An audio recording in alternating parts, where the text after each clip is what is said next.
Pour leur anniversaire, j'ai offert une boîte mystère, mais ils m'ont traité de parasite et chassé. J'ai ri en révélant ce qu'il y avait dedans. Depuis qu'ils savent la vérité, ils me harcèlent et me supplient de revenir.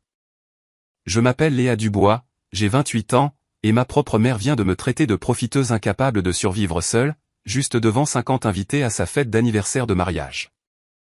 Mon beau-père a ajouté, « On n'a pas besoin de ton cadeau bas de gamme. Reprends-le et sors d'ici. » Je n'ai pas pleuré. Je n'ai pas crié. J'ai simplement souri, ouvert la boîte, et je leur ai dit ce qu'il y avait à l'intérieur. Depuis cette soirée, mon téléphone n'arrête pas de sonner. Mais j'ai appris quelque chose d'important. Tous les appels ne méritent pas une réponse. Pour comprendre pourquoi je me tenais là avec cette boîte, je dois vous ramener 12 ans en arrière, le jour où tout s'est effondré. J'avais 16 ans quand j'ai reçu l'appel qui a tout changé. Mon père, David Dubois, était ingénieur en BTP. Pas riche, loin de là, mais le genre d'homme qui faisait des heures supplémentaires juste pour emmener sa famille en week-end à la mer. Le genre d'homme qui se souvenait de chaque spectacle de l'école, de chaque réunion parents-professeurs, de chaque petit moment que la plupart des pères oublient. Ce mardi matin-là, il m'a embrassé sur le front avant de partir pour un voyage d'affaires en Bourgogne. Quand je reviendrai, on ira visiter ce campus universitaire qui te fait de l'œil, a-t-il dit. Commence à penser à ton avenir, ma chérie. Il n'est jamais revenu. Un chauffeur de poids lourd s'est endormi au volant. Ils nous ont dit que ça avait été instantané, qu'il n'avait pas souffert, comme si c'était censé rendre les choses plus faciles. À l'enterrement, j'ai regardé ma mère, Hélène, accepter les condoléances avec une grâce étudiée. Je pensais que nous ferions notre deuil ensemble. Je me trompais.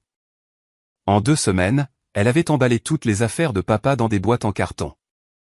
Ses livres, ses outils, même la montre que son père lui avait donnée. Elle ne m'a pas demandé si je voulais garder quelque chose. Pas une seule chose. J'ai compris pourquoi en l'entendant au téléphone un soir, sa voix basse, mais indubitablement excitée. L'argent de l'assurance est arrivé, a-t-elle dit. Je peux enfin tout recommencer. Tout recommencer. Comme si les 16 dernières années n'avaient été qu'un brouillon qu'elle était prête à froisser et à jeter. Ce que je ne savais pas à l'époque, ce que j'ai mis des années à reconstituer, c'est que ma mère avait déjà rencontré quelqu'un d'autre, un homme nommé Richard Lambert. Et d'après ce que j'ai appris plus tard, leur relation avait commencé au moins 6 mois avant l'accident de mon père. Mon père n'était même pas encore froid dans sa tombe, et ma mère planifiait déjà sa fuite. 18 mois après les funérailles de papa, je me suis retrouvé dans une maison inconnue à Versailles, en banlieue parisienne, portant une unique valise dans la plus petite pièce, un ancien débarras aménagé avec une seule petite fenêtre. Ma mère avait épousé Richard Lambert lors d'une cérémonie à la mairie à laquelle je n'avais pas été invité. Ce n'était qu'une formalité, m'a-t-elle expliqué après coup. Rien qui ne mérite d'en faire tout un plat. La maison était celle de Richard, une belle demeure de 4 chambres avec une pelouse manucurée et un garage pour 2 voitures. Son fils Damien, 20 ans à l'époque, a eu la chambre d'amis principale avec salle de bain attenante. J'ai eu le placard. Damien conduisait une BMW neuve, un cadeau de son père pour son diplôme. Il se dirigeait vers une université prestigieuse à Nice, tous frais payés. Pendant ce temps, j'ai dû changer de lycée en classe de première, laissant derrière moi tous les amis que je m'étais fait. Quand le moment des inscriptions à l'université est arrivé, j'ai pris mon courage à 2 mains pour parler des frais de scolarité à ma mère. Maman, l'université où j'ai été accepté m'a offert une bourse partielle, mais il me manque encore environ 8 000 € par an. Pourrais-tu ? Elle ne m'a pas laissé finir. Léa, l'argent de l'assurance de ton père est destiné à reconstruire cette famille. Damien a besoin de soutien pour ses études loin d'ici. De plus, tu as bientôt 18 ans. Tu devrais apprendre à te débrouiller seul. Richard, qui faisait semblant de lire son journal à côté, a levé les yeux avec un sourire pincé. Cette maison n'entretient pas les parasites, a-t-il dit. Tu veux un diplôme ? Décroche une bourse complète. C'est comme ça que le monde réel fonctionne. Je les ai regardés, ma mère hochant la tête en accord avec les mots de son nouveau mari, et j'ai réalisé la vérité avec une clarté dévastatrice. À leurs yeux, je n'étais plus de la famille. J'étais un inconvénient, un vestige d'une vie que ma mère voulait oublier. Mais ce qu'ils ne savaient pas allait tout changer. La veille de ma remise de diplôme du baccalauréat, allongé dans cette petite pièce exiguë, j'ai fait les comptes. Pas d'économie, pas de soutien familial, une bourse partielle qui laissait encore un trou de 8 000 € chaque année, et une date limite. Richard avait été clair, je devais avoir quitté la maison le jour de mes 18 ans. C'était dans 3 semaines. J'avais tout essayé. Des petits boulots au centre commercial, du soutien scolaire pour les plus jeunes, supplier ma mère pour une seule conversation, une vraie conversation sur mon avenir. À chaque fois, j'obtenais la même réponse, soit le silence, soit une variation du discours que j'avais déjà mémorisé. Nous avons des responsabilités envers cette famille, Léa. Les études de Damien coûtent cher. Tu dois apprendre l'indépendance. L'indépendance ? Comme s'il me rendait service en m'abandonnant. Cette nuit-là, en fixant le plafond taché d'humidité, j'ai senti le poids de tout m'écraser. Si j'abandonnais maintenant, je deviendrais exactement ce qu'il croyait déjà que j'étais, un échec, un fardeau, quelqu'un qui ne pouvait pas s'en sortir seul.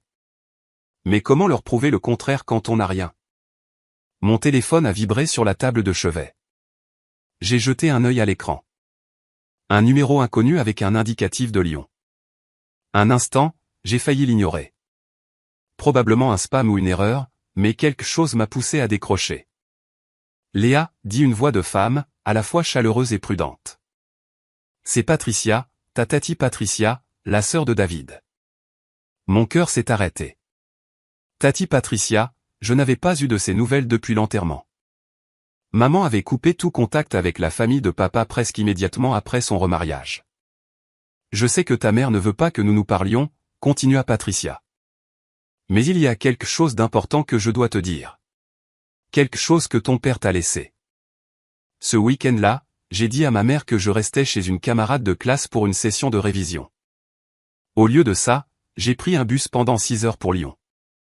Tati Patricia m'a accueilli à la gare. Elle ressemblait tellement à papa, les mêmes yeux bienveillants, la même façon douce de pencher la tête quand elle écoutait. La ressemblance m'a frappé si fort que j'ai failli pleurer sur le quai.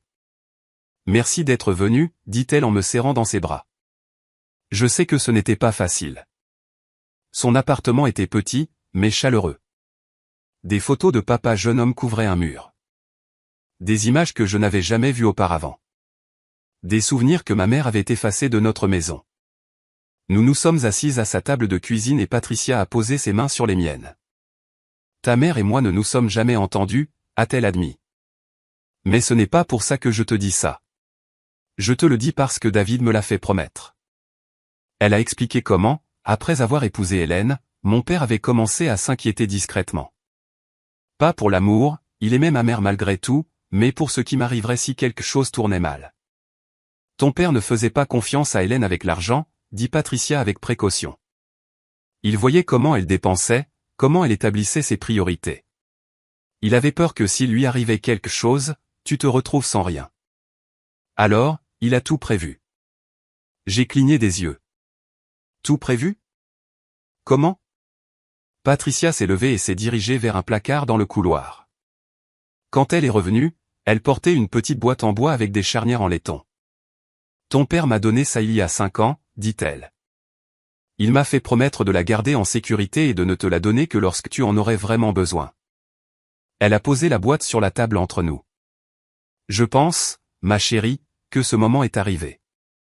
Mes mains tremblaient en ouvrant la boîte en bois. À l'intérieur, reposant sur du velours délavé, se trouvait un livret d'épargne. Le nom imprimé sur le devant était le mien, Léa Marie Dubois. Ton père a ouvert ce compte quand tu avais 3 ans, expliqua Patricia. Chaque mois, peu importe les difficultés, il y mettait quelque chose. 20 €, 50 €, parfois plus s'il faisait des heures supplémentaires. J'ai ouvert le livret à la dernière entrée. 47 000 €. La pièce est devenue floue. Je ne pouvais plus respirer. Il ne l'a jamais dit à ta mère, continua Patricia. Il avait peur qu'elle trouve une raison de le dépenser, alors il l'a gardé à ton nom, séparé de leur compte joint, et m'a confié les papiers. Sous le livret se trouvait une enveloppe jaunie par le temps. J'ai immédiatement reconnu l'écriture de mon père, la même qui avait signé mes cartes d'anniversaire, mes bulletins scolaires, chaque autorisation pour chaque sortie scolaire. Je l'ai ouverte avec des doigts tremblants. Ma Léa chérie, commençait la lettre. Si tu lis ceci, cela signifie que je ne suis plus là pour te protéger. Mais je veux que tu saches que je n'ai jamais cessé d'essayer. J'ai continué à lire à travers mes larmes. Je sais que ta mère a ses défauts. Je sais qu'elle ne te fait pas toujours passer en premier. Ce n'est pas de ta faute, ma chérie. Ça n'a jamais été de ta faute. Cet argent est à toi. Utilise-le pour construire la vie que tu mérites. Ne laisse personne te dire que tu n'es pas assez bien. J'ai su depuis le jour de ta naissance que tu ferais des choses extraordinaires. La lettre se terminait par 3 mots. Je crois en toi. Pour la première fois depuis l'enterrement, je me suis laissé pleurer. Vraiment pleurer. Patricia a gardé la lettre originale. Quand tu auras besoin d'une preuve, dit-elle, je serai là. Je n'ai pas compris ce qu'elle voulait dire à ce moment-là, mais j'allais bientôt le découvrir. Je suis revenu à Versailles avec un secret brûlant dans ma poitrine. Ma mère m'attendait quand je suis entré, les bras croisés, l'expression froide. Où étais-tu vraiment? Je t'ai dit, un groupe de révision. Ne me mens pas, Léa. Madame Rousseau a appelé pour chercher sa fille. Elle a dit qu'il n'y avait pas de session de révision ce week-end. J'ai posé mon sac, je l'ai regardé dans les yeux. Je suis allé voir Tati Patricia. La couleur a quitté son visage. Un instant, quelque chose a vacillé. La peur, peut-être, ou la culpabilité. Puis cela s'est durci en colère. Je t'ai dit que nous ne parlions plus à ce côté de la famille. Tu me l'as dit, tu ne me l'as pas demandé. C'est ma maison. Mes règles. En fait, dis-je doucement, c'est la maison de Richard. Le silence s'est étiré entre nous comme un fil sur le point de rompre. Richard est apparu dans l'encadrement de la porte, attiré par nos voix. Qu'est-ce qui se passe ici? Elle est allée à Lyon, dit ma mère, voir la sœur de David. La lèvre de Richard s'est retroussée. Celle qui n'a pas pu garder ses opinions pour elle au mariage où elle n'était pas invitée. Il s'est approché. Écoute-moi bien. Tu vis sous mon toit. Tu suis mes règles. Et ma règle est que nous ne fréquentons pas les gens qui manquent de respect à cette famille. C'est ma famille, dis-je, la famille de mon père. Ton père est mort. Les mots m'ont frappé comme une gifle. Ma mère n'a rien dit. N'a rien fait. Richard a souri. Après la remise des diplômes, tu es dehors. Pas de négociation. Pas de seconde chance. Commence à réfléchir où tu vas aller. J'ai soutenu son regard. Sans scier. Ne t'inquiète pas, dis-je. J'ai déjà tout prévu. Je suis passé devant eux pour rejoindre ma petite chambre et j'ai fermé la porte. 3 semaines. C'est tout ce que j'avais à endurer, et ensuite je serai libre. Le jour de la remise des diplômes est arrivé avec un soleil de juin parfait et un siège vide là où ma famille aurait dû être. J'ai traversé la scène seul, j'ai accepté mon diplôme seul, j'ai souri pour le photographe qui a demandé si quelqu'un voulait prendre des photos avec moi, puis j'ai secoué la tête et j'ai continué à marcher. Ma mère et Richard avaient d'autres priorités. Damien avait besoin d'une nouvelle voiture pour sa première année à Nice. Quelque chose de sportif, quelque chose qui ferait la bonne impression. Ils avaient passé la matinée chez le concessionnaire. J'ai passé la matinée à faire mes valises. 2 valises. C'est tout ce que je possédais. Tout ce que j'avais accumulé en 18 ans tenait dans 2 sacs à roulettes avec de la place en trop. Avant de partir, j'ai jeté un dernier regard à ce débarras qui avait été ma chambre. Le plafond taché d'humidité, la petite fenêtre qui ne laissait jamais entrer assez de lumière, les murs nus que je n'avais jamais eu le droit de décorer. J'ai posé une note sur le comptoir de la cuisine. Merci de m'avoir appris exactement sur qui je peux compter. Puis j'ai appelé un taxi, je suis allé à la gare routière et j'ai acheté un aller simple pour Paris. Tati Patricia avait déjà arrangé un petit studio près du campus où je commencerais à l'automne. Le loyer était abordable. Le quartier était sûr. Et pour la première fois en 2 ans, j'avais une porte que je pouvais fermer à clé sans demander la permission. Je me suis assise sur le matelas nu cette première nuit, regardant les lumières de la ville scintiller à travers la fenêtre, ressentant quelque chose que je n'avais pas ressenti depuis si longtemps que j'ai failli ne pas le reconnaître. La liberté. Une liberté terrifiante et exaltante. Je ne savais pas alors que je ne parlerais plus à ma mère pendant près d'une décennie. Je ne savais pas que la prochaine fois que je la verrais, je tiendrais un cadeau d'une valeur supérieure à tout ce qu'elle m'avait jamais donné. Tout ce que je savais, c'est que j'avais survécu. Et maintenant, j'allais construire. 10 ans, c'est long pour garder le silence. En première année de fac, j'étais serveuse dans un café près du campus, travaillant 30 heures par semaine entre les cours. Certaines nuits, je survivais avec des viennoiseries de la veille et du café noir. Je dormais 5 heures si j'avais de la chance. Je n'ai jamais manqué un seul devoir. En deuxième année, j'ai décroché un stage dans une petite agence de design d'intérieur en ville. La paie était dérisoire, à peine assez pour un ticket de métro, mais j'ai appris plus en 6 mois que la plupart des gens n'apprennent en 6 ans. Ma patronne a remarqué mon sens du détail. Elle a commencé à me confier de vrais projets. En troisième année, le bouche à oreille a fonctionné. Des clients ont commencé à me demander spécifiquement. J'ai commencé à travailler en freelance à côté, transformant de minuscules appartements en espaces où les gens voulaient vraiment vivre. Mon portfolio s'est étoffé, mes économies aussi. En dernière année, j'ai obtenu mon diplôme avec la mention très bien et les félicitations du jury. 3 agences m'ont offert des postes. J'ai pris celle qui promettait le plus de possibilités d'évolution. À 25 ans, j'ai été promu chef de projet dans une prestigieuse agence parisienne. Mes projets étaient publiés dans des magazines spécialisés. Des clients avec des budgets à 7 chiffres me demandaient nommément. À 27 ans, j'ai ouvert mon propre studio, Léa Dubois Intérieur. Une petite équipe, une réputation grandissante, et une liste de clients qui comprenaient certaines des adresses les plus influentes de la ville. Pendant tout ce temps, j'ai gardé ma réussite privée. Pas de réseaux sociaux, pas d'interviews publiques, aucune chance que certaines personnes découvrent ce que j'étais devenu. Tati Patricia était la seule à tout savoir. Elle était devenue ma famille à tous les égards importants. Et puis il y a eu Marc. Je l'ai rencontré lors d'un événement de networking en architecture quand j'avais 26 ans. Il était gentil, patient. Il ne m'a jamais poussé à affronter mon passé avant que je ne sois prête. Ma mère n'a jamais appelé, pas une seule fois en 10 ans. J'étais sur le point de découvrir pourquoi. L'invitation est arrivée un jeudi de fin septembre. J'ai failli la jeter, pensant que c'était du courrier indésirable. Une de ces demandes de gala de charité sur papier glacé qui parviennent à quiconque possède un code postal parisien. Mais l'adresse de l'expéditeur m'a fait m'arrêter. Résidence Lambert, Versailles. À l'intérieur se trouvait un carton épais de couleur crème avec des lettres argentées en relief. Vous êtes cordialement invité à célébrer le 15e anniversaire de mariage d'Hélène et Richard Lambert. 15 ans. Ma mère était mariée à cet homme depuis 15 ans, et c'était la première fois qu'elle me contactait. J'ai appelé Tati Patricia ce soir-là.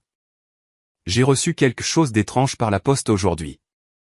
Quand je lui ai raconté, elle est restée silencieuse un long moment.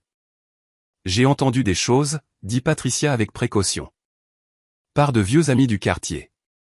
Les affaires de Richard ne vont pas très bien. Quelque chose à propos d'une expansion ratée. Ils ont dû faire des coupes. Donc, ils ont assez de difficultés pour que les gens les remarquent. Ta mère a été moins généreuse dans ses apparitions caritatives dernièrement. L'adhésion au country club serait apparemment remise en question. J'ai regardé l'invitation sur le comptoir de ma cuisine. Tu penses que c'est pour ça qu'ils veulent que je sois là? Je pense que ta mère n'a jamais rien fait sans raison. Elle avait raison. Hélène Dubois, Hélène Lambert maintenant, fonctionnait par calcul. Si elle tendait une branche d'olivier après une décennie de silence, ce n'était pas parce que je lui manquais. C'était parce qu'elle voulait quelque chose. Qu'est-ce que tu vas faire? Demanda Patricia. J'ai repris l'invitation, passant mon pouce sur les lettres en relief. Je vais y aller. Tu es sûr? Pas pour elle. Pour moi. J'ai besoin de clore ce chapitre. Patricia a fait une pause. Si tu as besoin de renfort, j'ai toujours la lettre de ton père. Je n'avais pas oublié. Je n'oublierai jamais. Les semaines précédant la fête, je me suis surprise à faire quelque chose d'inattendu. J'ai acheté un cadeau. Marc m'a regardé l'emballer sur notre table à manger. Une boîte élégante recouverte de papier de soie bleu marine, terminée par un ruban d'argent. Son expression oscillait entre la confusion et l'inquiétude. Tu leur apportes vraiment quelque chose. Je sais ce que ça peut paraître. Aide-moi à comprendre alors. Ces gens t'ont traité comme une moins que rien. Ils t'ont mise à la porte. 10 ans de silence et maintenant tu leur achètes un cadeau. J'ai lissé le ruban avec soin, alignant le nœud. Il ne s'agit pas d'eux. Il s'agit de la personne que je veux être. À l'intérieur de la boîte se trouvait une unique clé sur un coussin de velours. En dessous, un acte de propriété. Un appartement de 3 pièces dans un quartier calme de Paris. Pas accent grave-l'œil, mais solide. Sûr. Le genre d'endroit où quelqu'un pourrait tout recommencer. 450 000 euros. De l'argent que j'avais gagné moi-même. Euro par euro, nuit blanche après nuit blanche. Je voulais lui donner une chance, ai-je expliqué, une vraie. Si elle a changé, s'il y a une partie d'elle qui regrette ce qui s'est passé, cela pourrait être un nouveau départ. Marc m'a pris la main. Et si elle n'a pas changé? Alors au moins, je saurais que j'ai essayé. Il n'a pas discuté. C'était l'une des choses que j'aimais chez lui. La veille de la fête, j'ai glissé quelque chose dans ma pochette. Une copie de la lettre de mon père ainsi que des documents montrant l'historique du compte épargne. La preuve que tout ce que j'avais, je l'avais construit sur les fondations qu'il m'avait données. Pas volé, pas emprunté, à moi. J'espérais ne pas en avoir besoin. Mais j'avais appris il y a longtemps que l'espoir et la préparation ne sont pas la même chose. Ce que je ne savais pas, c'est que j'allais au-devant de quelque chose de bien pire que ce que j'avais imaginé. Permettez-moi de faire une pause ici une seconde. Je suis vraiment curieuse. Si vous étiez à ma place, seriez-vous allé à cette fête? Mettez oui dans les commentaires si vous les auriez affrontés, ou non si vous pensez que j'aurais dû rester loin. Et si vous appréciez cette histoire jusqu'à présent, cliquez sur le bouton j'aime pour que je sache que je dois continuer. Très bien, retournons à cette soirée. Le country club ressemblait exactement à ce dont je me souvenais des photos que ma mère publiait avant d'arrêter de publier quoi que ce soit. Des lustres en cristal tombant de plafond voûté. Des tables dressées de lin blanc. Un quatuor à cordes jouant doucement dans un coin. Environ 50 invités déambulant avec des flûtes de champagne, leur rire résonnant sur le sol en marbre. Je suis entré seul, les têtes se sont tournées, les chuchotements ont suivi. C'est la fille d'Hélène? Celle qui a disparu? J'ai entendu dire qu'elle galérait, qu'elle vivait au jour le jour quelque part en ville. J'ai gardé une expression neutre. Ma robe de cocktail noir était simple mais chère, le genre d'élégance discrète que les gens qui ont vraiment de l'argent reconnaissent. Mes cheveux étaient tirés en un chignon bas. Dans mes mains, je portais la boîte bleu marine. J'ai repéré ma mère de l'autre côté de la pièce avant qu'elle ne me voie. Hélène Lambert se tenait au centre d'un groupe de femmes, gesticulant avec animation, ses bijoux d'anniversaire en argent captant la lumière. Elle avait bien vieilli, ou chèrement. Son sourire était éclatant et étudié, le sourire de quelqu'un qui avait passé des années à perfectionner sa performance publique. Puis ses yeux m'ont trouvé. Le sourire s'est figé juste une seconde. Une lueur de quelque chose. Surprise, calcul, agacement. Avant que le masque ne se remette en place. Elle n'est pas venue me saluer. N'a pas fait de signe de la main. M'a juste fait un léger signe de tête, comme on pourrait saluer le traiteur. Léa. Je me suis retourné. Damien se tenait derrière moi, une coupe de champagne à la main, un sourire narquois comme si nous étions de vieux amis. Alors, le retour de la fille prodigue. Il m'a jaugé de la tête aux pieds. Tu viens mendier des miettes? J'ai soutenu son regard calmement. J'ai été invité. Bien sûr que tu l'as été. Il s'est approché. Un conseil, ne te ridiculise pas. Personne ici ne se soucie de toi. J'ai souri légèrement. Alors personne ne devrait s'en plaindre si je reste. Damien n'avait pas changé. 32 ans et vivant toujours de l'argent de son père. De ce qu'il en restait, en tout cas. J'avais fait mes recherches. Le diplôme de Nice n'avait mené à rien. Il avait enchaîné les postes de consultant, chacun plus vague que le précédent, avant de rentrer à la maison pour travailler pour Richard à un poste de direction inventé de toutes pièces. Laisse-moi deviner, dit-il en faisant tourner son champagne. Tu es là pour une aumône. Je suis là parce que j'ai reçu une invitation. C'est ça, dit-il en riant. Ma belle-mère a eu pitié de toi. Elle a dit que tu te pointerais probablement avec quelque chose d'Emmaüs, mais qu'on devait quand même être aimable. J'ai senti la brûlure familière de la colère, mais j'avais eu 10 ans pour apprendre à la contenir. C'est ce qu'elle a dit à tout le monde? Entre autres choses. Damien s'est penché d'un air conspirateur. Que tu n'arrivais pas à garder un travail. Que tu rejetais la faute de tes problèmes sur tout le monde. Que tu es pratiquement SDF. Voilà donc le récit. Ma mère avait passé une décennie à me dépeindre comme un exemple à ne pas suivre. La fille ingrate qui ne pouvait pas survivre seule. Intéressant, dis-je calmement. Qu'est-ce qui est intéressant? Qu'elle parle de moi tout court, vu qu'elle ne m'a pas appelé en disant. Le sourire narquois de Damien a légèrement vacillé. Peu importe. Ne fais juste pas de scène. Il a hoché la tête vers le cadeau dans mes mains. Et ne t'attends pas à ce que quelqu'un soit impressionné par ça. On sait tous que tu ne peux rien t'offrir de décent. J'ai pensé à le lui dire, j'ai pensé à regarder son visage changer quand il réaliserait exactement qui j'étais devenu. Mais pas encore, pas comme ça. Excuse-moi, dis-je. Je devrais aller féliciter les heureux mariés. Je suis passé devant lui en direction de la table principale où ma mère était assise comme une reine observant sa cour. La boîte semblait plus lourde à chaque pas. La table s'est tue à mon approche. Richard était assis à la droite de ma mère, sirotant un whisky. Son visage s'était durci au fil des ans, des rides plus profondes, un sillon permanent entre ses sourcils. Le regard qu'il m'a lancé était le même que celui qu'il portait le jour où il m'a dit de partir. Je me suis arrêté devant eux et j'ai posé la boîte sur la table. Joyeux anniversaire, maman. Ma mère a jeté un coup d'œil au cadeau comme s'il pouvait la mordre. Puis elle s'est tournée vers les femmes à ses côtés, un groupe d'habitués du country club en paire les robes de créateur, et Harry. Oh, regardez. Ma fille a décidé de se montrer, finalement. Les femmes ont échangé des regards, des sourires polis qui n'atteignaient pas leurs yeux. C'est une jolie boîte, a offert l'une d'elles. Ma mère n'y a pas touché. Je suis sûr que c'est très attentionné. Elle a souligné le mot comme si c'était une blague. Léa n'a jamais été très douée avec les cadeaux, ni avec l'argent, ni avec l'organisation en fait. Richard a reniflé. Tu te souviens du Noël où elle nous a offert ces cadres photos faits maison? Des rires ont parcouru la table. Qu'y a-t-il dedans? A demandé une autre femme. Ma mère a haussé les épaules de manière théâtrale, poussant la boîte de côté. Probablement quelque chose d'un rayon de solde. C'est à peu près tout ce qu'elle peut se permettre de nos jours. Sa voix était plus forte maintenant. En pleine représentation. C'est ma fille, tout le monde. Celle dont je vous ai parlé. Elle a fait un geste vers moi comme si j'étais une pièce de musée. Elle n'a pas appelé depuis des années.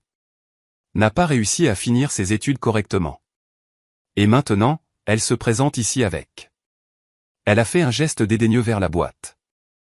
Maman. Ne m'appelle pas maman. Ses yeux se sont durcis. Je sais pourquoi tu es là. Tu as entendu que nous nous en sortions bien, et tu es venu chercher une aumône. Comme toujours. La pièce était devenue silencieuse. Des dizaines d'yeux me fixaient. Tu es une profiteuse, Léa. Tu l'as toujours été. Richard s'est levé, sa chaise grinçant bruyamment contre le sol. Il a attrapé la boîte et l'a poussée vers moi avec une telle force que j'ai dû la rattraper contre ma poitrine. On n'a pas besoin de ton cadeau bas de gamme. Sa voix a porté à travers la pièce. Reprends-le et sors d'ici. Et ma mère a hoché la tête en signe d'approbation. Il a raison. Tu te ridiculises. Le silence était absolu. Même le quatuor à cordes avait cessé de jouer. 50 paires d'yeux me brûlaient. Certains pleins de pitié, d'autres de curiosité, d'autres simplement amusés par le spectacle. Je sentais mon cœur battre dans mes tempes, le poids de chaque jugement, de chaque supposition, de chaque mensonge que ma mère avait raconté sur moi. Une femme plus âgée près du fond a secoué légèrement la tête. Un serveur s'est figé au milieu d'un pas, une bouteille de champagne à la main. Quelqu'un a murmuré quelque chose qui ressemblait à « la pauvre ». Un instant, j'ai revu mon moi de 16 ans, debout dans ce couloir, se faisant dire qu'il n'y avait pas d'argent pour ses études. J'ai revu mon moi de 18 ans, portant 2 valises vers la porte. J'ai revu chaque version de moi à qui on avait dit qu'elle n'était pas assez, qu'elle ne serait jamais assez. puis j'ai senti autre chose monter en moi. Quelque chose qui s'était construit pendant 12 ans. Le calme. J'ai regardé ma mère, Richard, la foule d'inconnus qui pensaient connaître mon histoire. Et j'ai ri. Pas un rire amer, ni moqueur. Un vrai rire doux de libération. Qu'est-ce qui est si drôle, a lancé ma mère. Rien. J'ai tenu la boîte fermement. Je pense juste que vous n'avez aucune idée de ce que vous venez de refuser. Pardon? J'ai commencé à dénouer le ruban d'argent. Vous vouliez savoir ce qu'il y a à l'intérieur. Très bien. J'ai soulevé le couvercle. Laissez-moi montrer à tout le monde. La pièce s'est penchée collectivement. Même le rictus de Richard a vacillé d'incertitude. Ce qui s'est passé ensuite, personne dans cette pièce ne l'oublierait jamais. J'ai posé la boîte ouverte sur la table pour que tout le monde puisse voir. À l'intérieur, reposant sur un coussin de velours bleu marine, se trouvait une unique clé en argent. En dessous, pliée avec précision, se trouvaient des documents officiels. J'ai d'abord soulevé la clé, la laissant capter la lumière. Ceci, dis-je, ma voix stable, est la clé d'un appartement de 3 pièces à Paris. Dans le 16e arrondissement, immeuble avec gardien. Bonnes écoles à proximité. Des murmures ont parcouru la foule. J'ai déplié les documents, les ai tenus en l'air. Ceci est l'acte de propriété, entièrement payé. Pas d'hypothèque. J'ai fait une pause. Évalué à environ 450 000 €. La bouche de ma mère s'est ouverte, s'est fermée, s'est rouverte. J'allais te le donner. Je l'ai regardé droit dans les yeux. Un endroit où tu pourrais aller si jamais tu avais besoin d'un nouveau départ. Un cadeau de ta fille. La femme à côté de ma mère, que je ne reconnaissais pas, a eu un hoquet audible. Toi? Où as-tu trouvé un tel argent? La voix d'Hélène avait perdu sa qualité théâtrale. Maintenant, elle était juste brute. Je l'ai gagnée. En faisant quoi? En dirigeant ma propre entreprise, Léa Dubois Intérieur. Nous sommes spécialisés dans le design résidentiel haut de gamme. J'ai laissé cela s'installer. Vous avez peut-être vu notre travail dans Architectural Digest au printemps dernier. Les chuchotements se sont intensifiés. Un homme près du bar a sorti son téléphone, tapant rapidement. C'est impossible, a lâché Damien de quelque part derrière moi. Tu mens. Cherche sur Google. Le visage de Richard était devenu d'un rouge alarmant. Ma mère avait l'air d'avoir été giflée. Maman, tu as dit à tout le monde que je galérais, ai-je continué. Que je ne pouvais pas garder un travail, que j'étais pratiquement SDF. J'ai fait un geste vers la boîte. Est-ce que ça ressemble à quelqu'un qui galère? Personne n'a répondu. La première fissure était apparue dans l'histoire soigneusement construite de ma mère, et je n'avais pas encore fini. Le silence s'est étiré jusqu'à ce qu'une femme plus âgée s'avance, aux cheveux d'argent, élégante, avec des yeux vifs qui ne manquaient rien. Je l'ai reconnue sur les photos de l'enterrement que j'avais gardées. Éléonore Bernard, l'une des plus anciennes amies de mon père. Hélène. Sa voix était froide et précise. Tu m'as dit que ta fille était au chômage, qu'elle vivait de la générosité d'étrangers, qu'elle refusait de prendre tes appels. Ma mère a ouvert la bouche, mais aucun son n'en est sorti. Madame Bernard, dis-je en lui faisant un signe de tête respectueux. C'est un plaisir de vous revoir. Léa, ma chère. L'expression d'Éléonore s'est légèrement adoucie. Je suis heureuse de voir que tu vas bien. Malgré ce que l'on m'a fait croire. Un murmure a parcouru les invités. D'autres téléphones sont sortis. Je pouvais voir les gens chercher, lire, montrer des écrans les uns aux autres. C'est vraiment une designer, a chuchoté quelqu'un. Il y a tout un site web. Je me suis retourné vers ma mère. Tu ne m'as jamais appelé, maman. Pas une seule fois en 10 ans. Alors, où as-tu obtenu tes informations sur ma vie? Silence. Tu ne les as pas obtenues, ai-je répondu pour elle. Tu les as inventées. Tu as raconté aux gens l'histoire qui te faisait passer pour la victime. Je protégeais la réputation de notre famille. En mentant sur ta propre fille? Éléonore a croisé les bras. Hélène, est-ce vrai? Tu as fabriqué des histoires sur ton propre enfant? Richard a attrapé le bras de ma mère. Ne réponds pas à ça. Pourquoi pas? J'ai gardé ma voix égale. Qu'est-ce qu'elle a d'autre à cacher? La salle regardait maintenant, comme des spectateurs à un procès. Je pouvais voir le changement s'opérer, le doute se propager comme des fissures dans la glace. Puisque nous sommes dans l'honnêteté, ai-je continué, parlons de ce qui s'est vraiment passé après la mort de mon père, de l'argent de l'assurance, de là où il est vraiment allé. Ma mère est devenue livide.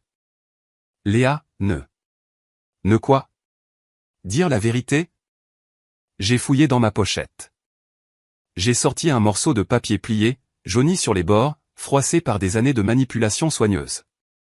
Ceci est une lettre, dis-je, écrite par mon père, David Dubois, avant sa mort. La main d'Éléonore s'est portée à son cœur. Ton père t'a écrit une lettre? Oui. Je l'ai dépliée lentement. Et je pense que tout le monde ici devrait en entendre une partie. Ma mère s'est jetée en avant. Donne-moi ça. Richard l'a retenu, son propre visage cendré. J'ai commencé à lire. Ma Léa chérie, si tu lis ceci, cela signifie que je ne suis plus là pour te protéger. Ma voix est restée stable malgré le tremblement dans ma poitrine. Je sais que ta mère a ses défauts. Je sais qu'elle ne te fait pas toujours passer en premier. Ce n'est pas de ta faute, ma chérie. Ça n'a jamais été de ta faute. Une femme près du premier rang a essuyé ses yeux. J'ai mis de l'argent de côté pour toi, séparé de tout ce que ta mère peut toucher. Utilise-le pour construire la vie que tu mérites. Ne laisse personne te dire que tu n'es pas assez bien. J'ai baissé la lettre. Mon père savait. J'ai regardé ma mère. Il savait que s'il lui arrivait quelque chose, tu ne t'occuperais pas de moi. Alors il a pris d'autres dispositions. David a écrit ça. La voix d'Éléonore était à peine un murmure. Hélène, tu m'as dit qu'il n'avait rien laissé pour Léa, que l'assurance couvrait à peine les funérailles. Ma mère n'a rien dit. L'indemnité d'assurance était de plus de 200 000 €, dis-je doucement. Je n'en ai jamais vu un centime. Elle est allée dans cette maison, les études de Damien, une nouvelle voiture, une adhésion au country club. Le murmure de la foule était devenu un grondement sourd. Richard a tiré ma mère près de lui chuchotant de manière urgente. Elle ressemblait à une femme regardant son monde soigneusement construit s'effondrer. Pour la première fois en 12 ans, elle n'avait pas de scénario. Je dois faire une pause ici un instant. Pouvez-vous deviner comment ma mère a réagi à tout cela? Mettez votre prédiction dans les commentaires. J'aimerais voir si quelqu'un devine juste. Et si cette histoire vous touche personnellement, cliquez sur le bouton j'aime. Cela aide vraiment plus de gens à trouver ces vidéos, surtout ceux qui pourraient avoir besoin d'entendre cela.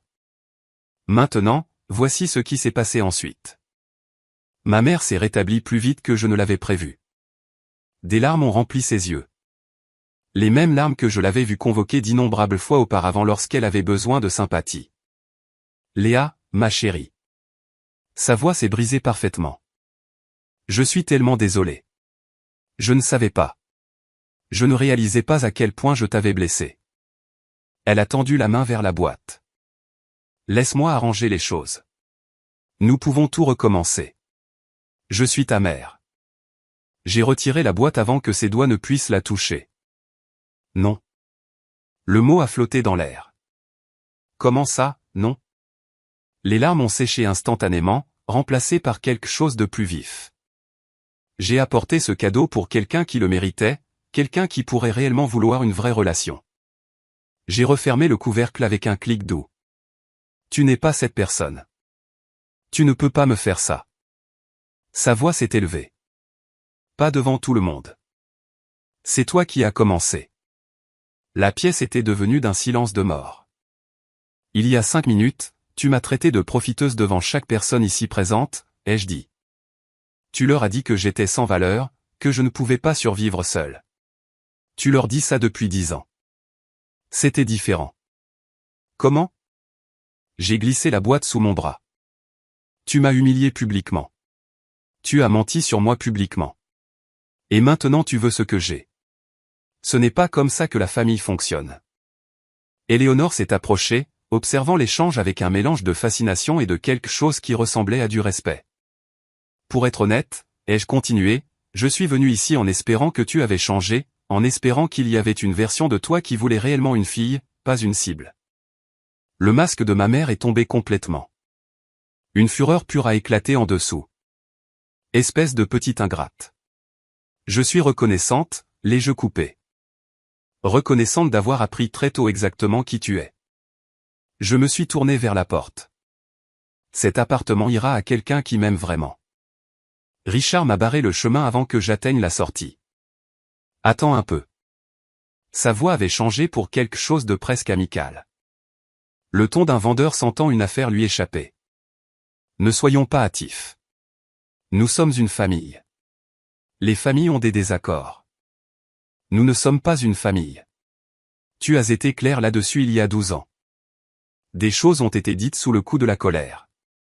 Tu m'as dit que ta maison n'entretenait pas les parasites. J'ai soutenu son regard sans ciller. Alors je suis parti et j'ai construit la mienne. De quoi te plains-tu maintenant? Damien est apparu à l'épaule de son père. Écoute, je sais que nous n'avons pas toujours. Il s'est interrompu, cherchant des mots dont il n'avait jamais eu besoin auparavant. Mais c'est de la folie. Tu ne peux pas juste partir avec un appartement d'un demi-million d'euros. Je peux faire ce que je veux avec mon argent. C'est juste. Damien a ri nerveusement. Allez. On est pratiquement frères et sœurs. Nous sommes des étrangers qui ont partagé une maison pendant 2 ans. Et dans cette maison, tu as tout eu. J'ai eu un placard. Richard a réessayé. Et si nous parlions de ça comme des adultes? Peut-être qu'il y a un arrangement. Les arrangements ne m'intéressent pas. Je suis passé devant eux. Ma mère s'était levée de sa chaise, le maquillage coulant là où les larmes avaient coulé. De vraies larmes maintenant, peut-être. Ou juste une meilleure performance. Léa. Sa voix s'est brisée. Léa, s'il te plaît. J'ai fait des erreurs. Je le sais. Donne-moi juste une chance. Je me suis arrêté à la porte, me suis retourné une dernière fois.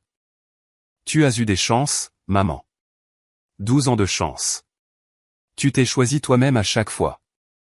J'ai regardé la salle pleine de témoins, leurs visages choqués, leurs conversations chuchotées, leurs téléphones toujours serrés dans des mains manucurées. Quand tu seras prête pour une vraie relation, une relation basée sur le respect, pas sur ce que tu peux obtenir de moi, tu as mon numéro. Je suis sorti dans la nuit fraîche d'octobre. La porte s'est refermée derrière moi comme un point final. Marc m'attendait quand je suis rentré. Il n'a pas posé de questions au début, il m'a juste prise dans ses bras et m'a serré pendant que l'adrénaline se dissipait lentement. Comment te sens-tu? J'y ai réfléchi. J'ai vraiment considéré la question. Libre. Il a souri. Bonne réponse. Mon téléphone a commencé à vibrer avant même que j'ai enlevé mon manteau. Puis il n'a plus cessé. 47 appels manqués de ma mère. 12 de Richard. 8 de Damien. Des numéros que je ne reconnaissais pas, probablement des invités de la fête qui avaient obtenu mes coordonnées. Les SMS ont afflué les uns après les autres. Léa, s'il te plaît, rappelle-moi. Nous devons parler. Je suis tellement désolé. Je ne pensais rien de tout ça. Tu ne peux pas faire ça à ta propre mère. Appelle-moi, s'il te plaît. Marc a regardé l'écran s'allumer encore et encore. Tu vas répondre à l'un d'eux. Pas ce soir. J'ai mis le téléphone en silencieux et l'ai posé face contre table sur le comptoir. Peut-être jamais. Nous avons commandé à emporter et manger sur le canapé pendant que la ville scintillait derrière nos fenêtres. Mon téléphone s'allumait périodiquement dans ma vision périphérique, une pulsation persistante de désespoir que je ne me sentais plus obligé de reconnaître. Et maintenant, a demandé Marc. Je ne sais pas. Je me suis appuyé contre lui, me laissant enfin sentir à quel point j'étais épuisé. Je leur ai donné la vérité. Ce qu'ils en font, c'est leur problème. Et l'appartement? J'ai souri. J'ai quelqu'un en tête. Pour la première fois en 12 ans, le poids que je portais, la conscience constante d'être indésirable pour les personnes qui étaient censées m'aimer le plus, semblait plus léger. Peut-être qu'il ne disparaîtrait jamais complètement. Mais ce soir, en regardant les lumières de la ville avec quelqu'un qui m'avait choisi librement, c'était suffisant. Plus que suffisant. Les retombées sont arrivées par morceaux au cours de la semaine suivante. Tati Patricia a appelé la première, contenant à peine sa satisfaction. Tu ne devineras jamais ce que j'ai entendu. Éléonore Bernard, il s'est avéré, avait un cercle social assez large. Le lundi matin, l'histoire de la fête d'anniversaire s'était répandue dans tous les groupes de femmes, comités de charité et salles à manger de country club dans un rayon de 80 km. Hélène a essayé de limiter les dégâts, a rapporté Patricia. Elle a dit à tout le monde que tu avais mal compris. Que la lettre n'était pas réelle. Que tu avais toujours été difficile. Est-ce que quelqu'un l'a cru? Pas après que 3 invités différents ont confirmé qu'ils avaient cherché ton entreprise sur Google pendant la fête. La voix de Patricia portait une note de satisfaction sinistre. Ton site web a eu 1500 visiteurs ce soir-là. Les conséquences professionnelles sont venues ensuite. Richard, j'ai appris, était en train de négocier un contrat majeur avec un fournisseur régional. Le PDG du fournisseur était un ami proche d'Éléonore Bernard. Après avoir entendu ce qui s'était passé à la fête, ils avaient demandé un délai supplémentaire pour examiner les termes. Ce délai s'est étiré sur des semaines. L'accord a finalement été conclu, mais à des conditions nettement moins favorables. La mère de Damien, la première femme de Richard, a apparemment eu vent du drame par son propre réseau social.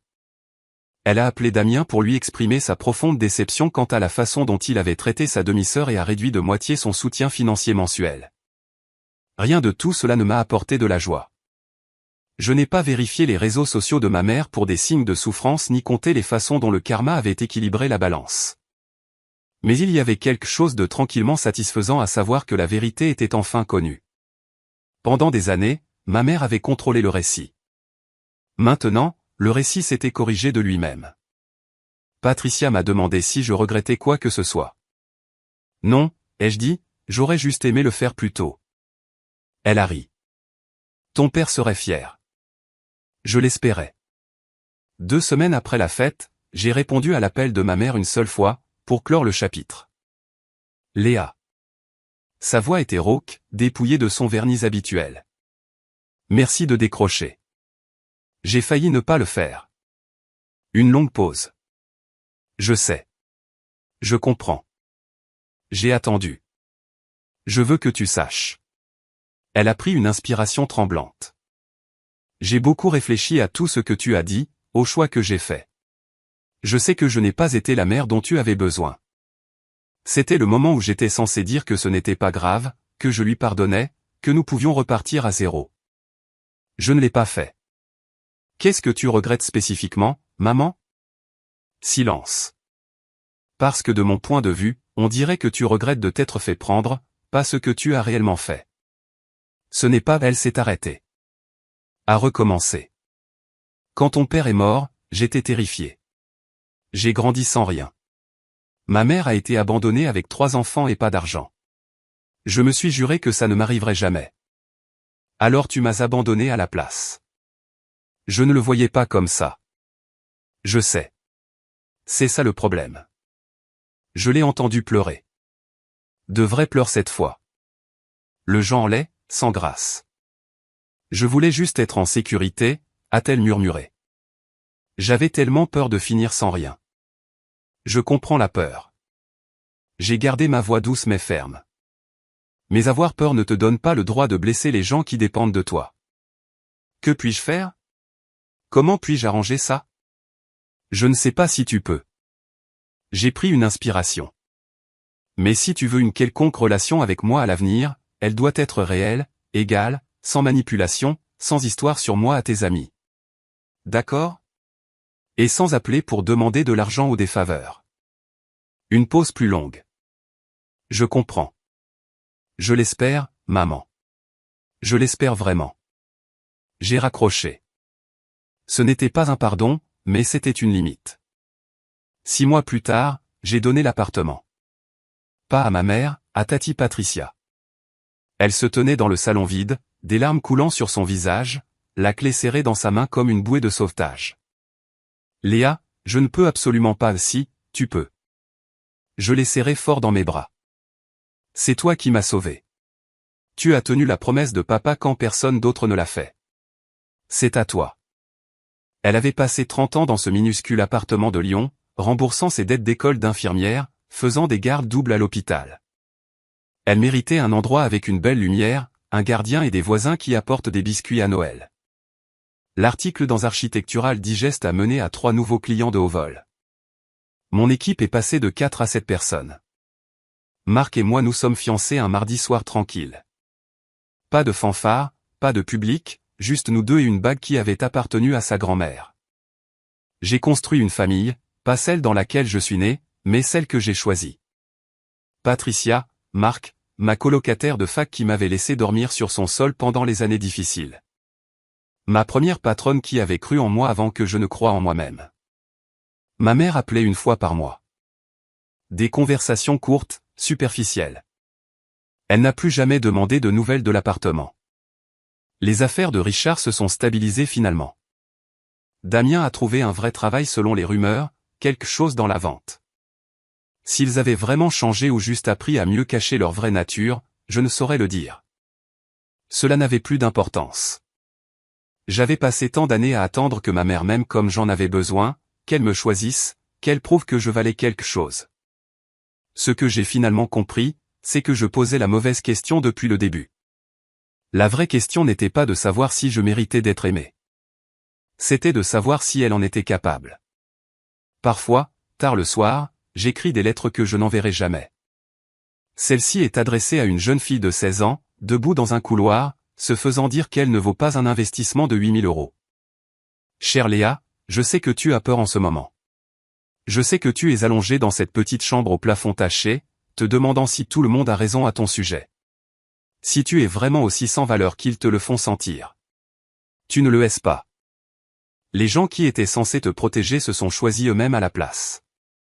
C'est leur échec, pas le tien. Leur incapacité à aimer ne signifie pas que tu n'es pas aimable. Tu vas survivre à ça. Plus que survivre, tu vas construire quelque chose de magnifique à partir des décombres. Ce ne sera pas facile. Il y aura des nuits où tu pleuras jusqu'à t'endormir et des matins où tu ne seras pas sûr de pouvoir continuer. Continue quand même. Un jour, tu te tiendras dans une pièce pleine de gens qui croient le pire de toi et tu leur diras la vérité sans ciller. Tu partiras la tête haute et le cœur intact. Et tu comprendras enfin que leur approbation n'a jamais été ce dont tu avais besoin. Ce dont tu avais besoin, c'était la permission de croire en toi. Papa te l'a déjà donné. Le reste dépend de toi. Je ferme le journal et regarde par la fenêtre la ville qui s'étend sous moi. Le soleil se lève sur Paris, rose et or et plein de promesses. Mon père avait raison. J'ai volé haut, non pas à cause de l'argent qu'il m'a laissé, mais parce qu'il m'a appris à quoi ressemble le véritable amour. Patient, désintéressé, inconditionnel. C'est ça l'héritage qui compte. Pas des euros sur un compte, mais la certitude profonde que je suis digne d'être bien aimé. J'ai appris cela d'un homme qui est parti depuis 12 ans. Et je le porte avec moi chaque jour. Voilà mon histoire. Si vous êtes dans une relation où vous vous sentez diminué, rejeté, ou si l'on vous fait croire que vous n'êtes pas assez, je veux que vous sachiez quelque chose. Vous avez le droit de fixer des limites. Vous avez le droit de partir. Et vous n'avez besoin de la permission de personne pour vous aimer.